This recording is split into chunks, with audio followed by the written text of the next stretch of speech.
Good day, everyone. I am Jonalyn Alin Sagilon, and I'll be presenting the digestive system, its function, its structures, as well as the bacterial disease that is associated with the digestive system. First of all, what is the structure of the digestive system? The digestive system is made up of the gastrointestinal tract, also called the digestive tract, and the liver, pancreas, and gallbladder. The GI tract is a series of hollow organs joined in a long twisting tube from the mouth to the anus. And the hollow organs that make up the GI tract are the mouth, the esophagus, stomach, small intestine, large intestine, and which includes the rectum and the anus. The food enters the mouth and passes to the anus through the hollow organs of the GI tract. The liver, pancreas, and gallbladder are the solid organs of the digestive system. And the digestive system helps the body to digest the food. It is actually its main function, which is to process the food that we intake in order to be processed as a nutrient. Digestion is very important for breaking down food into nutrients, which the body uses for energy, growth, and cell repair. The digestion works by moving the food through the gastrointestinal tract, which is our mouth, our esophagus, the stomach, the long intestine, and the large intestine and the small intestine. As food passes through the GI tract, it mixes with digestive juices, causing large molecules of food to break down into smaller molecules. The body then absorbs these smaller molecules through the walls of the small intestine into the bloodstream, which delivers them to the rest of the body. The waste product of digestion passes through the large intestine and out of the body as a solid material called as stool.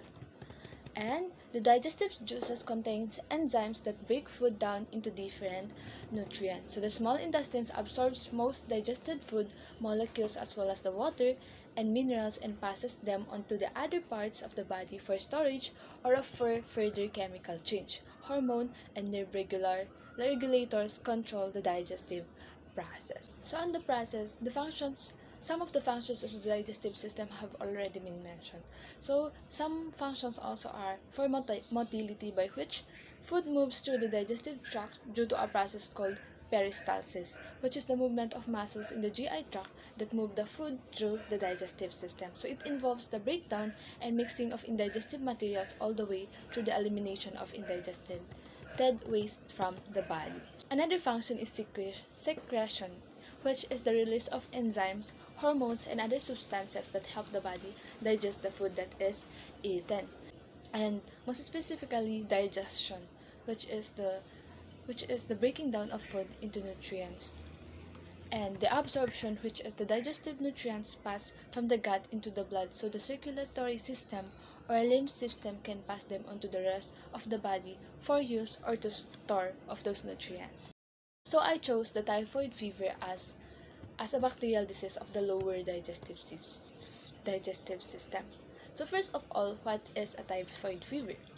A typhoid fever is a bacterial infection that can spread throughout the body, affecting many organs. Without prompt treatment, it can cause serious complications and can also be fatal. It is caused by a bacterium called Salmonella typhi, which is related to the bacteria that cause salmonella or food poisoning. This bacteria comes from food or from the water that we intake. Typhoid fever is highly contagious, and an infected person can pass the bacteria out of their body in their poo or less commonly in their pee. Actually, I have suffered of typhoid fever when I was in grade 7 in Bontoc. I was confined there for a week, and I have suffered these symptoms of typhoid fever, which are headache, persistent high temperature that gradually increases each day, general aches and pain, extreme tiredness and fatigue, cough, constipation, and as the infection really progresses, we may also feel the loss of appetite, feel sick, tummy ache, and diarrhea, and you may also develop rash. And these symptoms, I really have suffered all of these symptoms of typhoid fever. And typhoid fever is really it's really very fatal, and a lot of people have been killed because of the typhoid fever, especially here in our place, Kalinga, when there was no access to right medication. So we have to we have to be aware of those drinks, of those foods that we ate, because they can be contaminated with typhoid fever, and typhoid fever really needs medication when when the system symptoms of typhoid persist. So with all of those informations that have been presented, I now end my presentation about the digestive system and the bacterial disease, which is the typhoid fever. Thank you.